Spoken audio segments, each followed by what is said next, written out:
सभी को नमस्कार। साथियों, हम जिस इंडस्ट्रीज में काम करते हैं उसमें बहुत सारे रिस्क एसोसिएटेड हैं। उनमें से एक प्रमुख रिस्क है फॉल ऑफ ग्राउंड, जिसको कि हम एफओजी बोलते हैं, और जिसकी वजह से हमने पिछले 3 साल में अगर हम असेसमेंट करें तो हमने हमारे 2 साथियों को खोया है। साथ ही बहुत सारे नियर मिसेज भी हुए हैं। निश्चित रूप से इन सभी खतरों को हम एड्रेस कर सकते हैं अगर हमने जो हमारे सिस्टम बनाए हैं, हमारी जो एसओपीज हैं एफओजी के लिए, तो रिलीजियस रूप में उसकी पालना करें। हम हमारे कार्य को शुरू करने से पहले डेली शिफ्ट के बिगिनिंग में हम असेसमेंट करें कि हम जो काम करने जा रहे हैं उसमें क्या क्या खतरे निहित हैं और उसको हम कैसे एड्रेस कर सकते हैं। अगर आप उसको अच्छी तरीके से पालना करेंगे तो निश्चित रूप से मैं समझता हूँ कि हम जो है एफओजी की वजह से जो भी इंसिडेंट और एक्सीडेंट हो रहे हैं उससे हम बच सकते हैं। मेरा ये मानना है कि अगर हम सभी मिलकर एक साथ प्रयास करेंगे तो जावर को एक्सीडेंट फ्री और फेटल फ्री बना सकते हैं। धन्यवाद।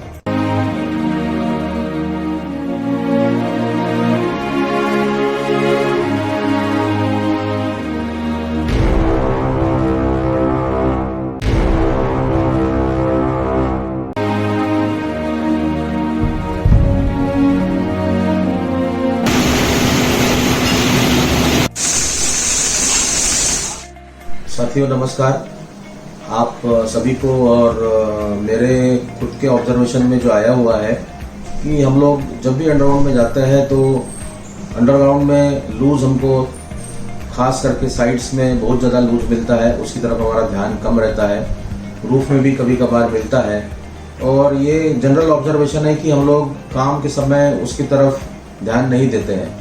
तो ये लूज की तरफ ध्यान नहीं देना एक बहुत बड़े समस्या को बुलाना है, जिसके कारण हमको बड़ा प्रॉब्लम हो सकता है।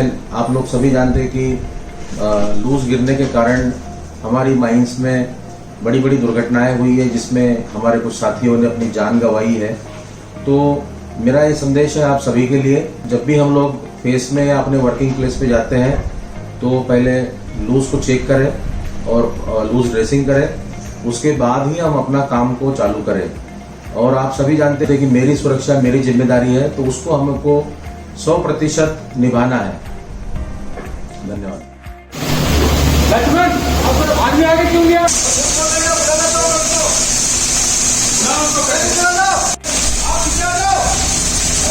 पीछे आ जाओ, फटाफट पीछे आ जाओ।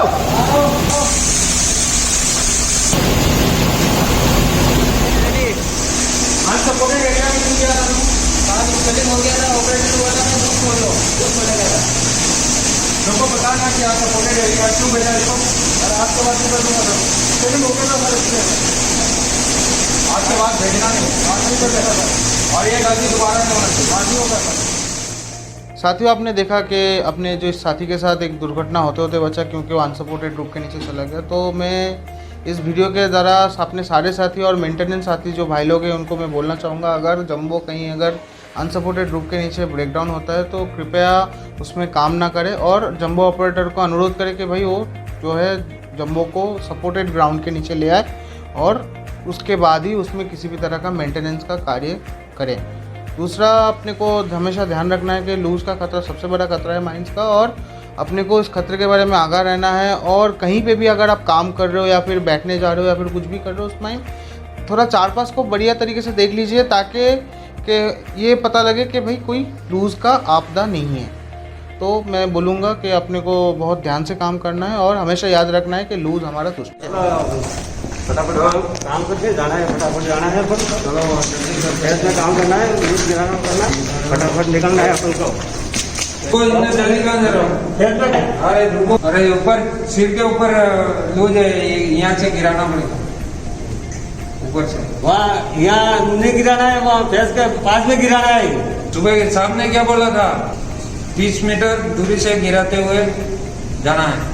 चल लूज बड़ी लेके आते हैं, चलो लूज गिराते हुए जाएंगे यहाँ से। हाँ लेके आते हैं। हम लोगों ने कई बार देखे हैं काम करते समय ऊपर कई बार लूज में हमारा ध्यान नहीं जाता है, लूज लटकता रहता है, छोटा सा हो या बड़ा सा हो, वेयरमेश के अंदर हो या बाहर हो, हमको उसमें ध्यान देना चाहिए। छोटी सी छोटी लूज भी हमारे जीवन के लिए, वर्कमैन, कामगार, एग्जीक्यूटिव, किसी के भी लिए हानिकारक हो सकता है। लूज कभी भी नहीं देखता है कि वो वर्कमैन है या अधिकारी है या कौन है। चेक स्केलिंग एक बहुत अच्छा प्रोसेस है। चेक स्केलिंग का सबसे ज़्यादा इम्पोर्टेंस ये है कि हम माइस को कुछ पार्ट में डिवाइड करेंगे, जिसमें एक पार्ट एक्टिव रहता है। एक्टिव पार्ट में हमेशा जहाँ फेस चलता है उससे 40 से 50 मीटर दूरी में हमको लूज ड्रेसिंग करना पड़ता है। दूसरा, जो परमानेंट स्ट्रक्चर होता है, जैसे पंप स्टेशन हो गया, वर्कशॉप हो गया या और कोई रैंप हो गया, जिसमें हमको पीरियडिकली 15 दिन में या 1 महीने के अंदर अंदर अपने को वहाँ चेक स्केलिंग करना है। और तीसरा है रिमोट एरिया। माइंस में बहुत सारे जगह जहाँ रिमोट है वहाँ हम लोग नहीं जाते हैं, जहाँ फेंसिंग करके रखते हैं, उसमें कई दफ़ा हम देखते हैं कि लूज ब्लास्टिंग के दौरान जनरेट होता है। तो उस पर्टिकुलर जगह पे भी हमको 2-3 महीने में एक बार हमको आदमी भेज के उस जगह पे चेक स्केलिंग कराना चाहिए। हमेशा ये चीज़ ध्यान रखना है कि टेक 5 के दौरान हम लोग किसी भी खतरे को दूर कर सकते हैं, जिसके अंदर हम लोग स्टॉप एंड थिंक, जो 1 नंबर प्रोसेस है। दूसरा, identify hazard, assess risk, eliminate hazard, और 5वां, प्रोसीड एंड मॉनिटर। ये करने के बाद हम लोग कोई भी हैजर्ड, चाहे वो लूज हो या अन्य कोई भी हैजर्ड है, जिसको हम लोग एलिमिनेट कर सकते हैं।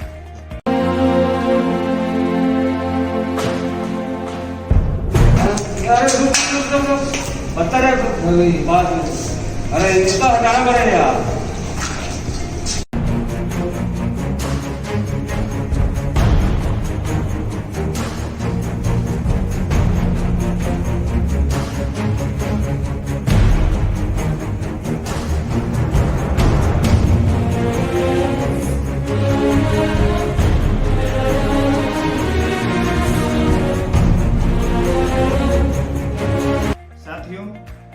लूज बॉडी से लूज गिराते समय हमें एक चीज का विशेष तौर पे ध्यान रखना चाहिए कि बॉडी को हम जिस एंगल पे पकड़ते हैं वो 45 डिग्री से ज्यादा नहीं होना चाहिए।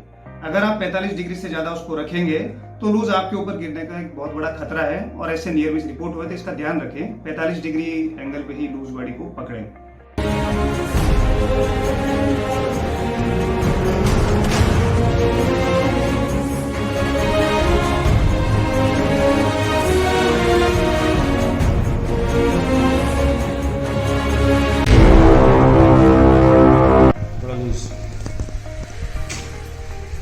दूसरा, जैसा कि हम जानते हैं लूज बॉडी में एक हिस्सा बैंड रहता है, तो जो बैंड वाला हिस्सा रहता है वो 30 डिग्री से ज्यादा नहीं रहना चाहिए।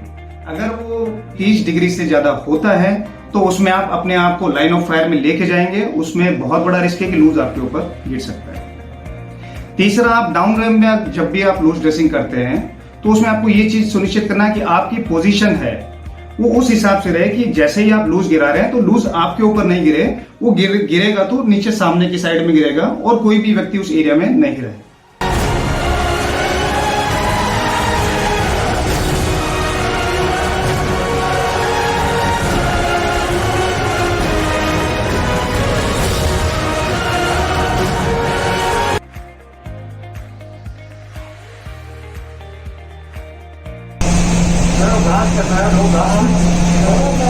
अरे साहब, अरे क्या हुआ?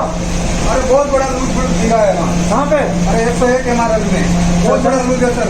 ठीक है, चलो ठीक, पहले उसको फिनिशिंग कर सकते हैं, खानदान का रिपोर्ट देते हैं और जीएसटी वाला का रिपोर्ट करते हैं। ठीक है, चलो।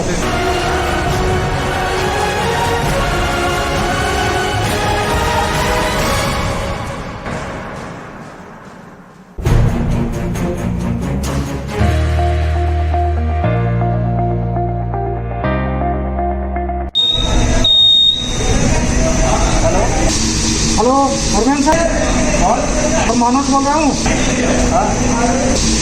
अब -101 में एक बहुत बड़ा लूज गिरा है। अभी मैं तो उसको फिलहाल फिनिशिंग कर दिया हूँ और आप जियोटेक वाला का एक बार रिपोर्ट कर देना।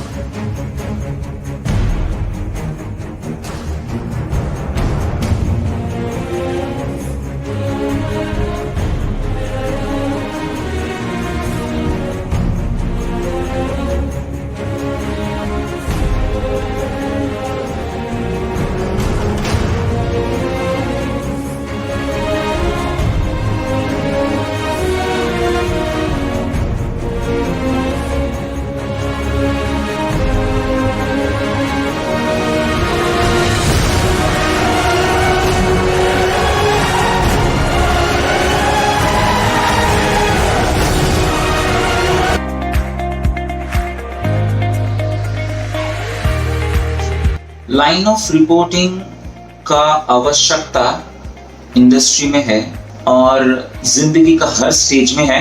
लूज गिरने के बाद या फिर उसका सूचना देते हुए कोई भी इंसिडेंट, जैसे कि पत्थर के अंदर से आवाज आना या फिर क्रश होके पत्थर के अंदर से पाउडर गिरना, ऐसे सिचुएशन में सबसे पहले आपको उस जगह को बैरिकेड करना है और अपने सुपरवाइजर को आगाह करना है। और मेरे जियोटेक्निकल साथियों के लिए ये अनुरोध है कि वो पहले उस जगह को जाएं, वहां पे जांच करें और उसका सुनिर्दिष्ट एक्शंस क्या लेना है उसके बारे में बताएं। और जब तक वो इंसिडेंट कंप्लीट क्लोज नहीं हो जाता तब तक वहां पे कोई भी आदमी को काम करने ना दे। और इन सब चीजों के बाद सबसे महत्वपूर्ण जो है कि इसको डॉक्यूमेंट करें प्रॉपर्ली, ताकि फ्यूचर के लिए इसको हम लोग इस्तेमाल कर पाए।